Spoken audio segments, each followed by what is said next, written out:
ஓம் நம சிவாய. வணக்கம். இன்றைக்கி வீடியோவில் நம்ம என்ன பார்க்க போகிறோன்னா, எதிரியை இருக்க இடத்த விட்டு நம்ம உச்சாடனம் அப்படின்னு சொல்லுவாங்க அஷ்டகர்மத்தில். ஸோ அதை எப்படி பண்ணுறது அப்படின்றத பார்க்கலாம். இது 2 வகையாக பண்ணலாம்.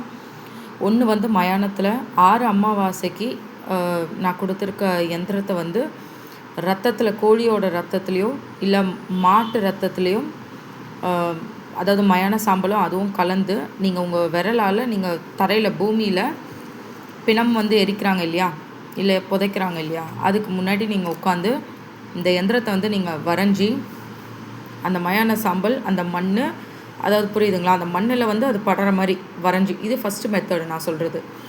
அதை மாதிரி வரைஞ்சி நீங்கள் 6 அமாவாசைக்கு அந்த பிணத்து முன்னாடி உட்காந்து நீங்கள் மந்திர உச்சாடனம் சொல்லணும். மந்திரம் என்னென்னா, ஓம் க்ளீம் அகோரகாளி, சத்ருவோட பேர் மாரே சிவா. நீங்கள் சொல்லிவிட்டு அந்த மண் அந்த யந்திரத்தை எல்லாத்தையுமே சும்மா சின்ன அளவில் நீங்கள் யந்திரம் ட்ரா பண்ணாலே போதும். ஓகேங்களா, ரொம்ப பெருசாக வரைய வேண்டாம். ஒரு உள்ளங்கை அளவு, அதை விட கொஞ்சம் பெருசு கை அளவில் நீங்கள் வரைஞ்சிக்கோங்க. இப்போ நீங்கள் அந்த யந்திரத்தை வரைஞ்சி நீங்கள் மந்திரம்லாம் சொல்லிட்டீங்கன்னா, அந்த மண் இருக்கும் இல்லைங்களா, மண்ணோட அந்த மயான சாம்பலையும் அந்த ரத்தத்துலேயும் கலந்து எழுதின ஒரு யந்திரம் இருக்கும்ல பூமியில், மயான பூமியில், அந்த மண்ணை அப்படியே எடுத்து அதை வீட்டுக்கு எடுத்துகிட்டு வந்துடக்கூடாது. அதை ஒரு சின்ன மண் பாத்திரத்தில் எதுலையாவது போட்டுக்கோங்க, இல்லை பிளாஸ்டிக் பாக்ஸில் எதுலையாவது போட்டுக்கோங்க. இதே மாதிரி 6 அமாவாசைக்கு 1008 வாட்டி உரு கொடுத்து நீங்கள் அந்த மண்ணை எடுத்துகிட்டு வந்துடுங்க. இப்போ இன்னும் பூஜை சாமான் அப்படின்னு நீங்கள் பார்க்கும்போது 2 பூஜைக்குமே 2 மெத்தடுக்குமே ஒரே பூஜை சாமான் தான்.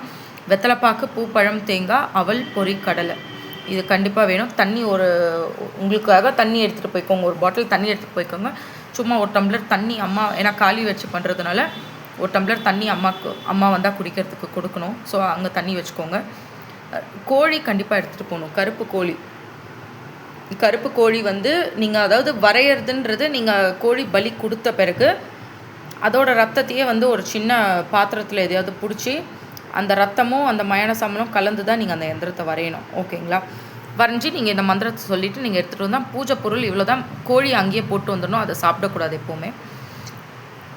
இப்போ ஒரு 6 அமாவாசைக்கு நீங்கள் இதை பண்ணி இப்போ இந்த மண்ணெல்லாம் நீங்கள் சேர்த்து வச்சுக்கிட்டீங்க.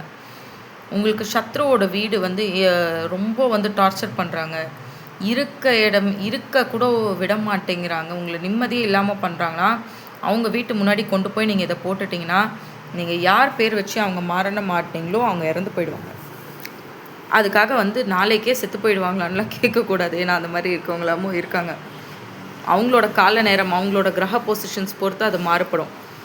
எந்த வீட்டு வாசல் முன்னாடி போடுறீங்களோ அந்த வீட்டில் இருக்க எதிரி பாதிக்கப்படுவாங்க. ஓகேங்களா, அதனால் தவறான விஷயத்துக்கு யூஸ் பண்ணாதீங்க. இதே விஷயத்தை 2வது மெத்தடாக நீங்கள் எப்படி யூஸ் பண்ணலான்னா, இந்த யந்திரத்தை நீங்கள் இப்போ உங்களுக்கு ரத்த பலியெல்லாம் கிடைக்கல, மயான சாம்பல் மட்டும் கிடச்சிருக்குன்னா, மயானத்துக்குள்ளே நான் அதை சொல்ல மறந்துட்டேன். நிறைய பேர் கேட்டிருந்தீங்க, மயானத்துக்கு போய் தியானத்துக்கு போகலாமா, பூஜைக்கு போகலாமான்னு. இப்போ நான் 6 வருஷமாக காளிக்கு பூஜை பண்ணிகிட்ருக்கேன். ஸோ 6 வருஷமாக நான் மயானத்துக்கு போகிறதுனால அவங்களுக்கு எனக்கு தெரியும், உள்ளே விடுவாங்க. இந்த மாதிரி யாராவது 6-8 வருஷமாக போயிட்டுருக்காங்க ரெகுலரானா விட்டுருவாங்க. புதுசாக நீங்கள் போகிறீங்கன்னா உங்களை உள்ளே விட மாட்டாங்க பூஜை பண்ணுறதுக்கோ இல்லை தியானம் பண்ணுறதுக்கோ. ஸோ நீங்கள் ஃபஸ்ட்டு அவங்கக்கிட்ட பெர்மிஷன் கேட்கணும். அந்த மயானத்தில் மேனேஜர் இருப்பாங்க, அவங்கக்கிட்ட பெர்மிஷன் கேட்டால் தான் உங்களை உள்ளே விடுவாங்க, எந்த டைமாக இருந்தாலும் சரி. ஓகேங்களா, அது ஒன்று நான் ஒருத்தவங்க கேட்டாங்க, அதனால நான் சொன்னேன். இப்போ 2வது மெத்தட் என்னென்னா, இதே யந்திரத்தை ஒரு வாழை இலையில் மயான சாம்பல் பரப்பிக்கோங்க. இந்த யந்திரத்தை உங்கள் விரலாலேயே நீங்கள் அந்த மயான சாம்பலில் வரைஞ்சி, ஆனால் அதை வீட்டில் பண்ணக்கூடாது.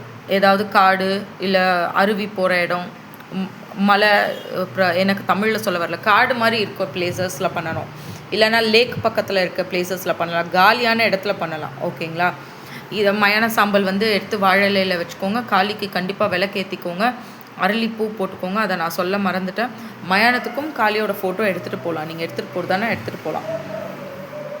ஸோ நீங்கள் அந்த வாழை இலையில் இந்த மயான சாம்பல் இதை நீங்கள் விரலால் வரைஞ்சி அங்கே காளிக்கு பலி கொடுத்து, அதாவது நீங்கள் பண்ணுற இடத்துல காளிக்கு பலி கொடுத்து இந்த மந்திரத்தை ஒரு 1008 வாட்டி நீங்கள் சொல்லி, இதுவும் இது நீங்கள் 1008 சப்போஸ் 6 அமாவாசை உங்களால் பண்ண முடியல, ஒரு அமாவாசைக்கு நீங்கள் பண்ணுறீங்கன்னா அது கொஞ்சம் டிஃப்ரெண்ட்டாக இருக்கும்.